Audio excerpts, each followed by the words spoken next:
চলেন। আরে যাকে তাকে পাইলেই কিস করতে ইচ্ছা করে না, ছোট লোক কোথাকার। তোকে আমি একটা শিক্ষা দিয়ে ছাড়বো আজকে, দাঁড়া। আজকে তোর খবর আছে, বুঝছিস? কি হয়েছে, কি সমস্যা? তুমি আসছো, এদিকে আসো তো। শোনো শোনো, জানো কি করছে? ও আমাকে কিস করছে। কি? দাঁড়াও দেখতেছি। আরে দাঁড়াও, শোনো, এখন কিছু করা যাবে না। ওকে এখন কিছু বুঝতে না দিয়ে ওকে নিয়ে থানায় যেতে হবে। থানায় নিয়ে ওকে পুলিশ দিয়ে ধরায় দিব। তারপরে ও সারা জীবন বসে বসে জেলের ভাত খাবে।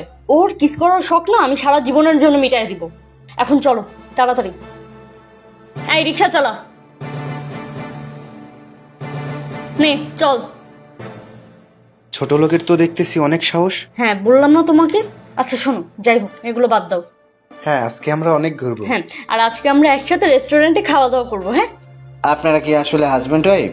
কেন সন্দেহ আছে কোনো? কোন না, জানতে ইচ্ছে করতেছে। মানে আমরা হাজবেন্ড ওয়াইফ নাকি না সেই কৈফিয়ত কি আমার তোকে দিতে হবে?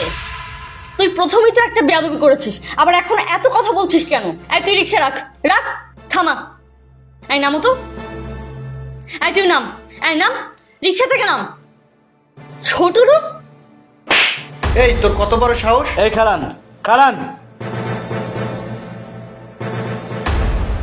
তুমি চিনতে পারছো আমি কে? এটা জিজ্ঞেস করেন ওনাকে।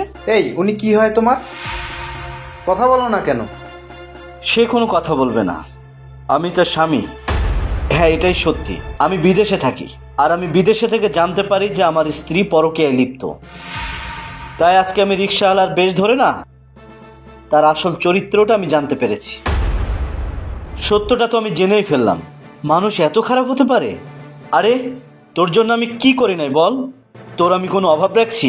টাকা পয়সা সোনা দানা যখন যেটা তুই বলছিস সবটাই আমি তোকে দিয়েছি, অথচ আমার কষ্ট করা টাকা দিয়ে এই ছেলেটার সাথে তুই পরকীয়া করস।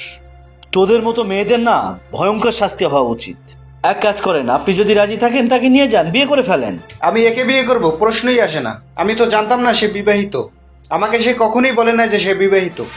আমার সাথে দিনের পর দিন ভালোবাসার মিথ্যে অভিনয় করে গেছে। হ্যাঁ, এটা সত্যি। আজকে আপনার সাথে যে প্রতারণা করেছে, কালকে যে আমার সাথে করবে না তার কি গ্যারান্টি আছে? আজকের পর থেকে তোমার সাথে আর কোনো সম্পর্ক নেই আমার। গেলাম। দেখো, আমি তো অনেক বড় ভুল করে ফেলেছি। তুমি চুপ, একদম চুপ, একদম কোনো কথা বলবি না। তোর মতো মেয়েদের না কঠিন শাস্তি হওয়া উচিত, আর তোদের মতো মেয়েদের শেষ পরিণতি রাস্তায় রাস্তায় থাকা। যা, এই মুহূর্ত থেকে আমার চোখের সামনে থেকে বেরিয়ে যা। আর যদি বেশি বাড়াবাড়ি করিস না, প্রমাণ সহ তোকে আমি পুলিশে দিব। যা, ভাগ। দাঁড়িয়ে আছিস কেন? যা যা যা।